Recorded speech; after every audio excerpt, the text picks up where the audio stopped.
कांग्रेस के block अध्यक्ष की तरफ से नोटबुक और छाते का वितरण किया गया। जिस तरह से महंगाई बढ़ती जा रही है, आम जनता बेहाल हो गई है। बुक पर जीएसटी लगने की वजह से आम जनता के लिए पढ़ाई महंगी हो गई है। कांग्रेस ने मुहिम की कि हर बच्चे को नोटबुक, छाते के साथ साथ तुलसी के पौधे बांटे ताकि कोई भी बच्चा पढ़ाई से वंचित ना रह सके। खूप धन्यवाद देते मी ॲडव्होकेट साहेबांचे की ज्या तऱ्हेने जाधव साहेबांनी मोठा कार्यक्रम ठेवला आणि या ठिकाणी मुलांसाठी जे आहे, लहान मुलांसाठी नोटबुकचं वाटप, त्याचबरोबर सिनियर सिटीजनसाठी जे आहे ते छत्रीचं वाटप आणि सगळ्यांसाठी बाकीच्यांसाठी तुळशीचं वाटप ठेवलं.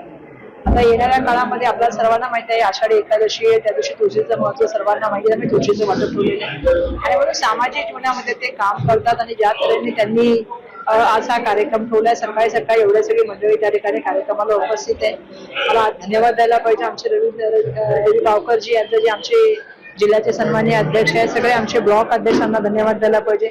एक चांगला कार्यक्रम, सामाजिक कार्यक्रम त्यांनी ठेवला आणि त्याच्यामध्ये ॲडव्होकेट साहेबांचा जास्त मोठा हात आहे. कारण ते आता ज्यावेळेला आम्ही वळवीच्या केसमध्ये पण गेलो होतो तेव्हा त्यांनी स्वतः येऊन सांगितलं की मी ह्या केसला सुद्धा जे आहे ते लिगल असिस्टन्स देण्याचं काम मी करणार आहे आणि म्हणून पक्षासाठी नेहमी काम करत असतात. कार्यकर्त्यांनी सातत्याने पब्लिकशी कॉन्टॅक्टमध्ये राहिलं पाहिजे, लोकांचे विषय घेतले पाहिजेत आणि लोकांच्या विषयावरती लोकांभूमी कार्यक्रम करणं ही भूमिका ठेवली पाहिजे आणि आज ते कार्यक्रम ठेवल्याबद्दल मी त्यांचे मनापासून धन्यवाद व्यक्त करते. अनेक पक्ष राजकारण करत असताना आपण विद्यार्थ्यांसाठी धावून आलात आणि ज्येष्ठ नागरिकांसाठी धावून आलात, काय सांगाल? हे असं आहे की आता राजकारण दुर्भाग्याने असं झालेलं आहे की आम्ही बाबासाहेबांची आम्ही असल्यामुळे आमच्यासाठी राजकारण समाजकारण हेच राजकारण. दुर्दैवाने राजकारणाची भाषा आता बदललेली आहे.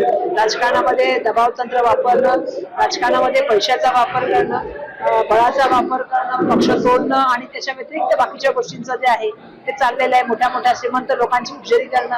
पण आम्ही जे आहे ते सर्वसामान्य माणसांना बरोबर घेऊन जाऊ इच्छितो, लोकांची सेवा करू इच्छितो आणि त्यामुळे हा कार्यक्रमाच्या माध्यमातून आज विद्यार्थ्यांपर्यंत, महिलांपर्यंत आणि सिनियर सिटीजनपर्यंत जो पोहोचण्याचा प्रयत्न केला तो खरंच कौतुकास्पद आहे. त्याबद्दल मी त्यांच्या मनापासून धन्यवाद देतो. अभी आप सबको मालूम है कि आषाढ़ी एकादशी का हमारा चल रहा है।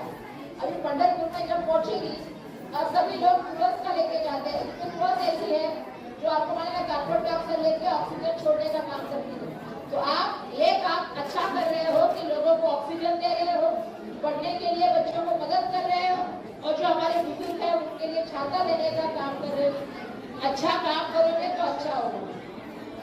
काम अच्छा करने वालों का कभी कुछ नहीं होता। हमने बहुत देखा है क्योंकि जब आप काम करते हो तो लोगों तक पहुंचता है वो काम।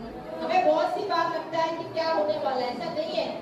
सबका काम बहुत लोगों तक पहुंचता है। जिसके घर में तुलसी जाएगी वो याद रखेगा कि तुळशीचे लग्न पण पुढे येणार, त्यावेळी वो शादी के लिए भी वो इस्तेमाल होतो.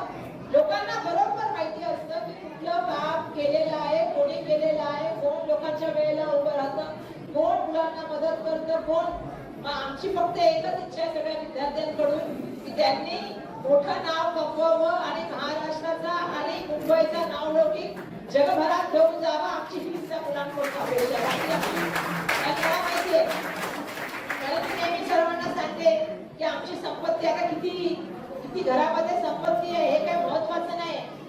आम्ही म्हणतो पूज कपूत धन किवसीचे, पूज कपूत धन किवसीचे.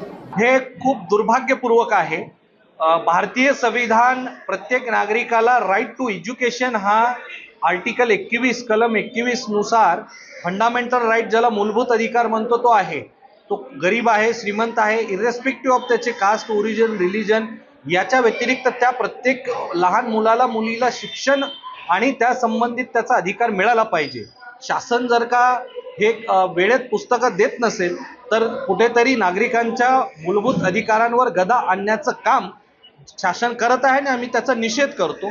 येणाऱ्या काळामध्ये या संदर्भात कुलाबा विधानसभा, कुलाबा तालुका काँग्रेस कमिटीतर्फे आम्ही एक आंदोलन उभं करू आणि BMC प्रशासनाचे जे संबंधित अधिकारी आहेत त्यांना आम्ही पत्रव्यवहार करू आणि त्यावरही न थांबता जर का ते करत नसतील तर सन्माननीय उच्च न्यायालय आणि सर्वोच्च न्यायालयाचे विविध जजमेंट्स आहेत, न्यायनिवाडे आहेत, त्यामध्ये स्पष्ट सांगितलेलं आहे की सर्वांना त्यांच्या शिक्षणापासून वंचित ठेवता येणार नाही, मुलांना त्यांच्या मूलभूत अधिकारापासून वंचित ठेवता येणार नाही. आणि हे सध्याचं जे खोके सरकार आहे त्यांना मी या माध्यमातून सांगू इच्छितो की आपण इतर इव्हेंट्स करता, इतर गोष्टी करता, तर या मुलांच्या भविष्याशी आपण खेळू नये आणि त्वरित यावरती त्यांना पुस्तकं वाटपाचं असेल किंवा जे काही अडचणी आहेत त्या दूर करा.